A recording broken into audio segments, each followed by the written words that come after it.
নেই কোনো নদী, খাল কিংবা জলধারা। তারপরও শুকনো জায়গার উপর প্রায় 13.5 কোটি টাকা ব্যয়ে নির্মাণ করা হচ্ছে নতুন একটি ব্রিজ। ঢাকা আরিচা মহাসড়কের মানিকগঞ্জের নয়াডিঙ্গি এলাকায় এমন প্রকল্প ঘিরে উঠেছে নানা প্রশ্ন। জনস্বার্থে নাকি অন্য কোনো কারণে অপ্রয়োজনীয় এই ব্যয়বহুল প্রকল্প? মানিকগঞ্জ প্রতিনিধি মোহাম্মদ সুজন খন্দকারের তথ্যচিত্রে ডেস্ক রিপোর্ট। ঢাকা আরিচা মহাসড়কের নয়াডিঙ্গি এলাকা। এখানে 60-এর দশকে নির্মিত একটি পুরনো ব্রিজ ভেঙে নতুন করে প্রায় 13.5 কোটি টাকা ব্যয়ে নতুন ব্রিজ নির্মাণ করছে মানিকগঞ্জ জেলা সড়ক বিভাগ। বিস্ময়ের বিষয় হলো নির্মাণাধীন ব্রিজটির আশেপাশে নেই কোনো নদী, খাল কিংবা দৃশ্যমান জলপ্রবাহ, বরং রয়েছে বসতবাড়ি, ব্যবসা প্রতিষ্ঠান ও বিভিন্ন স্থাপনা।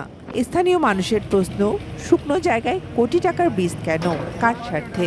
32 ইঞ্চি জেভিকো টিভি এখন মাত্র 15,000 টাকায়, সাথে পাচ্ছেন 3 বছরের প্যানেল ওয়ারেন্টি।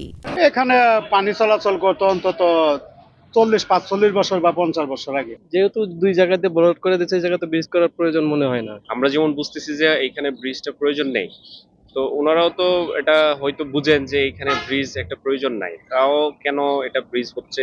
নির্মাণাধীন ব্রিজটির পাশ দিয়ে যান চলাচলের জন্য তৈরি করা হয়েছে একটি বাইপাস সড়ক। সেই পথ দিয়েই নির্বিঘ্নে চলাচল করছে সব ধরনের যানবাহন।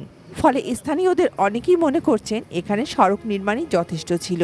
ব্রিজটা না হয় সোজাসুজি রাস্তা হলেই ভালো হতো। যাওয়া কাজ করতেছে, অনেক দ্রুত কাজ করতো, কাজটা একবারে ধীরগতিতে কাজ হচ্ছে না, অনেক যানজট, অনেক কষ্ট করে। এ বিষয়ে সড়ক বিভাগের বক্তব্যও দায়সারা। কর্মকর্তারা বলছেন আগে এখানে একটি ব্রিজ ছিল, তাই নতুন করে ব্রিজ নির্মাণ করা হচ্ছে। যেখানে সাধারণত ব্রিজ থাকে সেখানে আমরা ওই প্রস্তাব করে থাকি যে এখানে আমাদের ব্রিজটা ঝুঁকিপূর্ণ অবস্থায় রয়েছে, ওই নতুন ব্রিজ প্রয়োজন। তখন আমাদের ডিজাইন ইউনিট থেকে আমাদের যে হেড ব্রিজ টিম এসে দেখে ওটা সম্ভবত যাচাই করে আমাদের ডিজাইন দিয়ে থাকে। স্থানীয়দের দাবি, প্রকল্পটির প্রয়োজনীয়তা, পরিকল্পনা ও ব্যয়ের যৌক্তিকতা খতিয়ে দেখতে নিরপেক্ষ তদন্ত হওয়া উচিত। Shakila Aziz, desk report, 88 news.